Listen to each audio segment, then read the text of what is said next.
Авраам Линкольн, Америка Құрама Штаттарының 16 президенті. Халықтың бір бөлігін өмір бойы алдауға болар. Тіпті барша халықты да біршама уақыт алдауға болады. Алайда бар халықты өмір бақи алдауға болмайды. Артынан айтылған жалған, жала сөздерге ешқашан мән беріп көрген емеспін. Өтірік сөзге күйіп пісудің не қажеттілігі бар?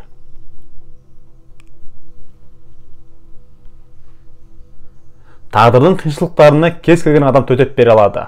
Адамды шын сынағың келсе, оған билік бер. Егер маған бір кісі ұнаса, міндетті түрде онымен танысуға тырысамын.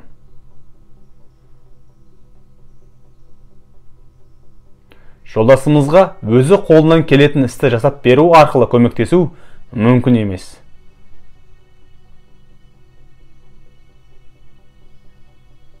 Мен жауларымды қырып жойып жеңбеймін, оларды өз достарыма айландырамын.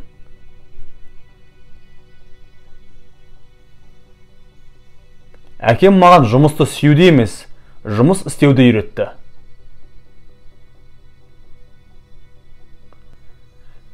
Сайлау бюллетені оқтан қауіпті. Өмірдің ең тәтті қызығы алдау достарыңның көп болуы. Халықтың сенімін бір жоғалтқан адам бар сый құрметінен де айырылады. Артқы аяғынан ұстағанда піл жұлқынатын болса, ең дұрысы қоя беру.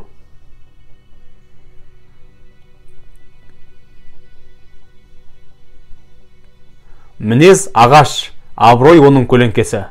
Біз көбінесе көлеңкеге мән беріп, ағашты ұмытамыз. Негізі ағашқа аса мән беру керек.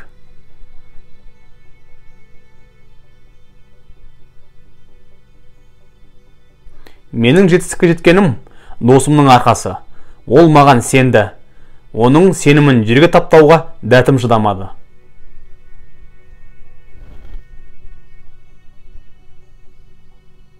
Өміріңіздің соңында өмір сүрген жылдарың емес, сонша жыл өмір сүріп, не бітіргенің маңызды.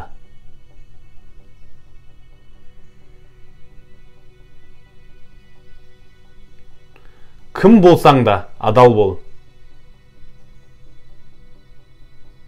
Басқаларды еркіндігінен айыратындар өздері сол еркіндікке лайықты емес.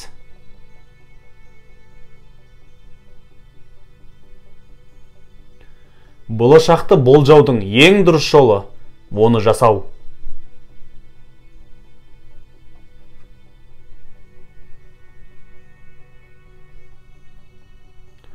Адамдардан жамандық іздесең, міндетті түрде табасың.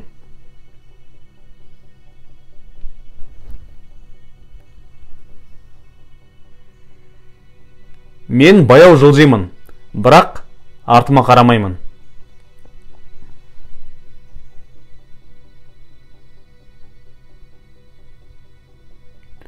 Өз батырларын ұлықтамайтын ұлт ұзаққа бармайды.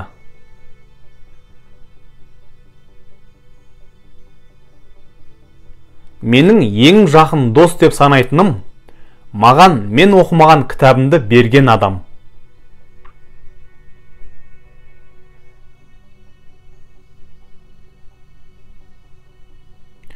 Қасқыр мен қой әртүрлі түсінеді еркіндік деген сөзді.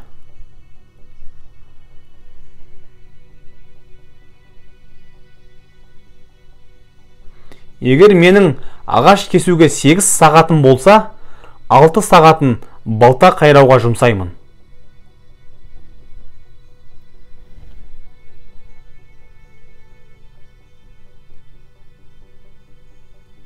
Сіздің дұрыс емес іс жасауға хақыңыз жоқ.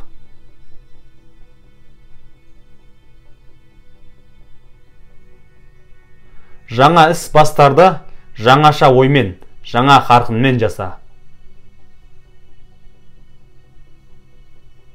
Бір адамның қолы бос болмаса, бәрінің қолы бос емес.